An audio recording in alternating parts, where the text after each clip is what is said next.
naman alamin na natin ang update sa bagyong Nando at ang magiging lagay ng panahon sa mga susunod na oras. Mula yan kay Harry Bayona, nagulat ng live mula sa Pag-asa DOST. Harry, magandang hapon sa iyo. Magandang hapon din sa iyo, Sandro. Mga kababayan, isang panibagong bagyo ang sinalubong natin ngayong araw ng Lunes at tinawag nga po natin ito sa pangalang Nando. Upang bigyan tayo ng updates hinggil sa nasabing sama ng panahon, makakasama po natin si Pag-asa weather forecaster Jory Lois. Magandang hapon po, Mr. Lois. Ano na pong latest development tungkol kay bagyong Nando? Okay, Harry, magandang hapon din, ano?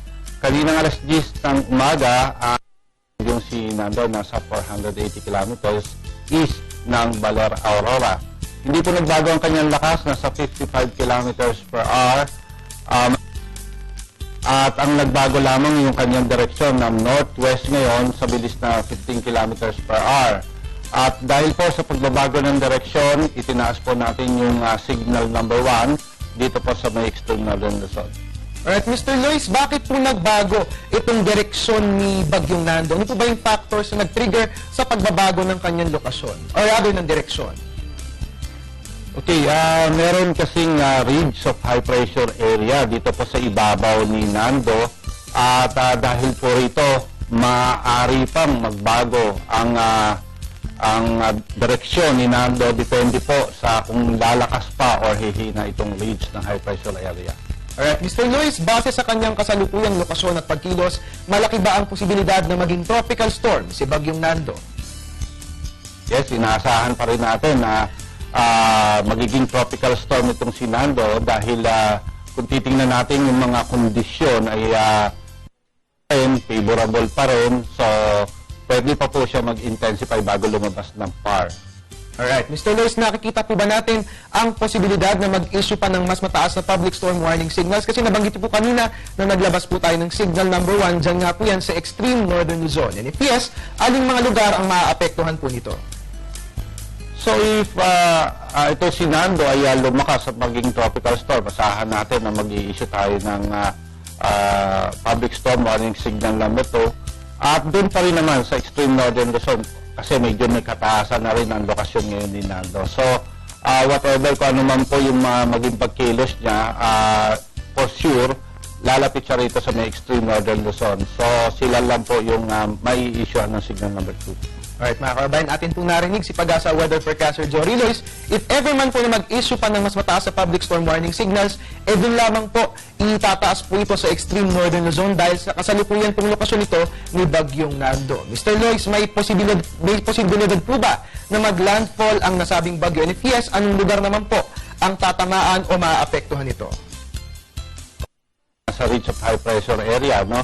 Patuloy kami nag-evaluate na maaari pa rin, hindi po natin tatanggalin yung possibility na mag-landfall ito. Although dito sa forecast track natin, talaga medyo didikit lang siya at maapektuhan lamang yung extreme northern Luzon, ang periphery nitong bagyo. Pero hindi pa rin natin inaalis talaga yung pwedeng posibilidad na mag-landfall ito dahil nga maaaring lumakas pa itong ridge ng high pressure area. At kung ito ay mag-landfall, maaaring tamaan pa rin itong extreme northern Luzon. Alright, mga kababayan, narinig po natin si Pag-asa weather forecaster Jory Lois. Hindi po natin inaalis ang posibilidad na mag-landfall itong si bagyong Nando. Mr. Lois, dito naman po sa atin sa Metro Manila, maulan din ang ating panahon. Ito bang nararanasan nating rainy weather ay direct effect mula kay bagyong Nando?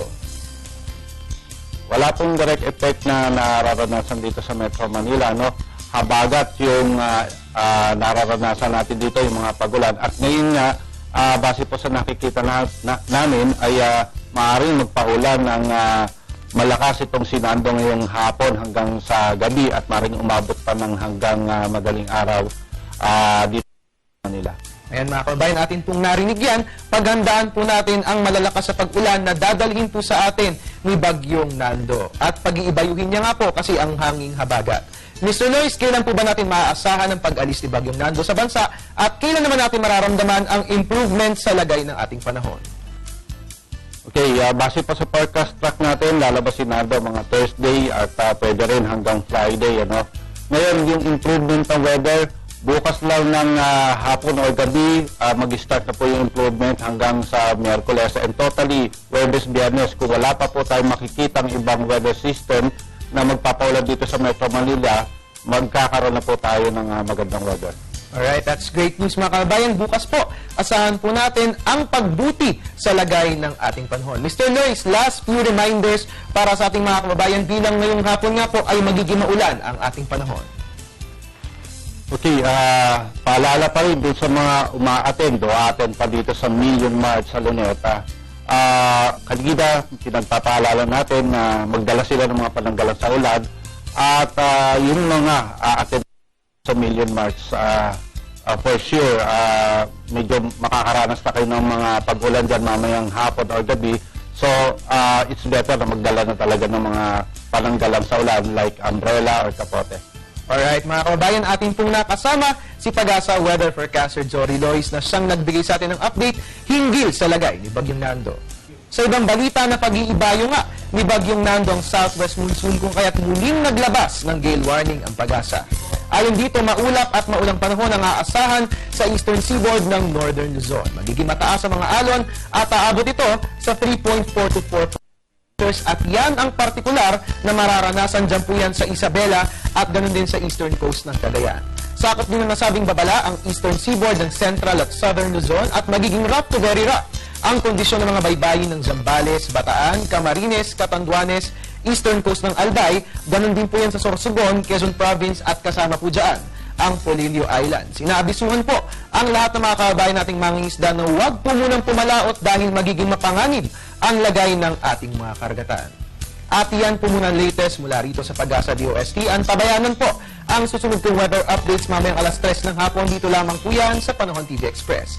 At kaagapay nyo sa News at 1 ng inyong weatherman, Harry Bayona, nagpapaalalang tiwala lang. May tamang panahon ang bawat pagkakataon. Balik sa iyo, Sandro. Maraming salamat sa iyo, Weatherman Harry Bayona.